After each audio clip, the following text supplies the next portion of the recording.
Magandang araw sa lahat! Welcome sa ating YouTube channel. Muli, ako si Teacher JM at ngayong araw na ito, ating pag-aaralan ang Makabansa 3, Unang Markahan, Ikapitong Linggo ng Revised K-12 Curriculum na may paksang Pagbabagong naganap sa pangalan ng lalawigan ng Cavite.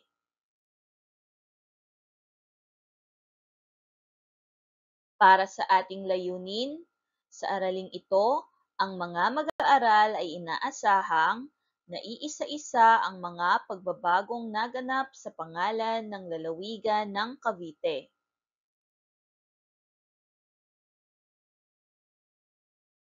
Bagong lahat, maaari mo bang sabihin kung ano ang nakikita mo sa larawan? Mahusay! Ito ay ang mapa ng lalawigan ng Cavite.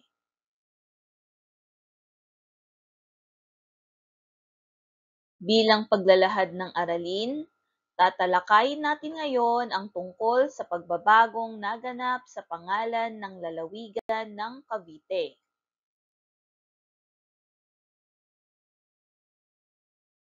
Ang pangalan ng Cavite ay nagmula sa salitang Tagalog na kawit o kalawit na tumutukoy sa hugis ng lupa na nakausli sa Manila Bay, nakahawig ng isang kawit.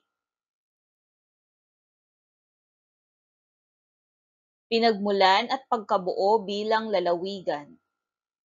Noong dumating ang mga Kastila, ang salitang kawit ay kinastila at naging Cavite. Ito ay dahil wala silang K sa kanilang alpabeto noon at ang W ay naging V, kaya't ang salitang kawit ay naging Cavite sa baybay ng Kastila.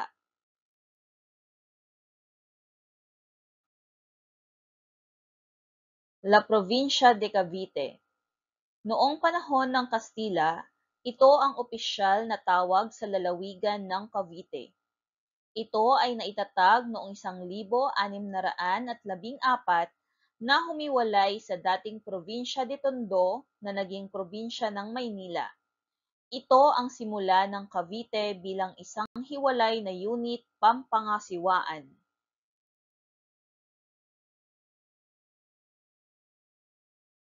Cavite City. Ang dating Cavite Puerto o Cavite La Punta ay naging sentro ng lalawigan at isang mahalagang daungan para sa galleon trade.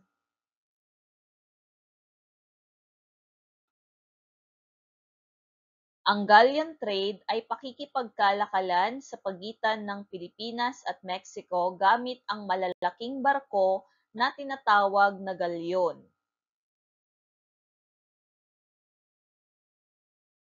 Paglipat ng kapital. Ang kapital ng lalawigan ay nagpalipat-lipat din sa iba't ibang bayan bago tuluyang naging Imus City.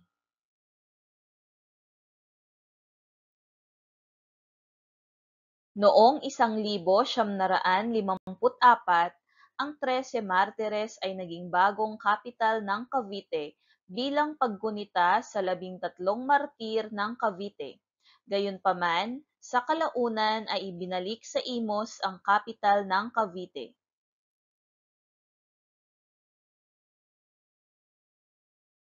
Sa paglipas ng panahon, may mga pagbabagong nagaganap sa ating lugar. Ang mga pagbabagong ito ay maaaring magdulot ng pagbabago sa kasaysayan. Mabuti man o hindi ang naging bunga ng pagbabagong ito, siguradong nag-iiwan ito ng mga alaala sa isipan ng bawat mamamayan. Ngayon, dumako na tayo sa paglalahat. Ating sagutin ang katanungan. Bakit mahalagang malaman mo ang pagbabagong naganap sa pangalan ng iyong lalawigan?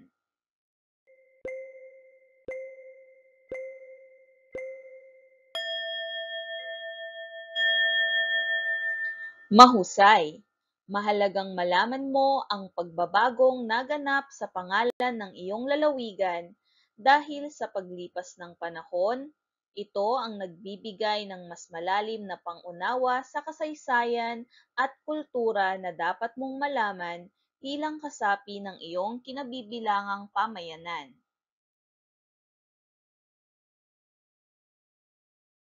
Ngayon naman, dumako tayo sa pagtataya. Ating basahin ang panuto. Isulat ang salitang tama kung wasto ang pangungusap at mali kung hindi. Handa na ba kayo? Simulan na natin. Para sa unang pangungusap, ang Cavite ay salitang Kastila na nagmula sa salitang kawit. Ito ba ay tama o mali?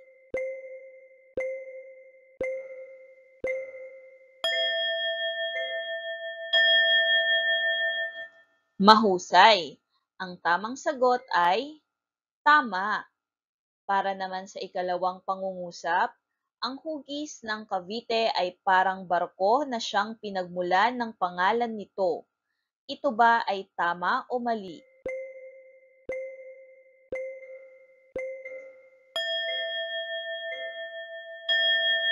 Magaling! Ang tamang sagot ay mali. Dahil ang hugis ng lalawigan ng Cavite ay hugis kawit o kalawit at hindi barko.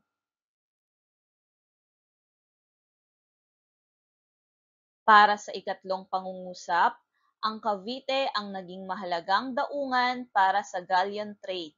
Ito ba ay tama o mali?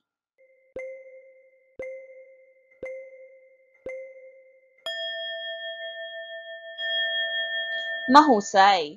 Ang tamang sagot ay tama.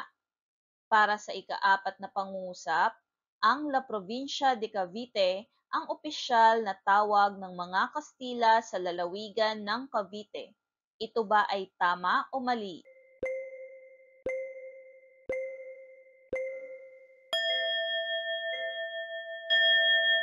Magaling! Ang tamang sagot ay tama. At para sa panghuling pangungusap, ang lungsod ng Trece Martires ang dating kapital ng Cavite bago ito ilipat sa Imus City. Ito ba ay tama o mali?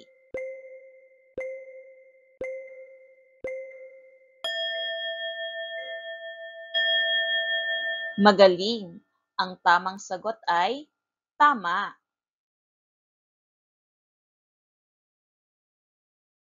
Hayan mga bata, sana ay marami kayong natutunan tungkol sa ating aralin sa Makabansa 3, Unang Markahan, Ikapitong Linggo ng Revised K-12 Curriculum na may paksang pagbabagong naganap sa pangalan ng lalawigan ng Cavite.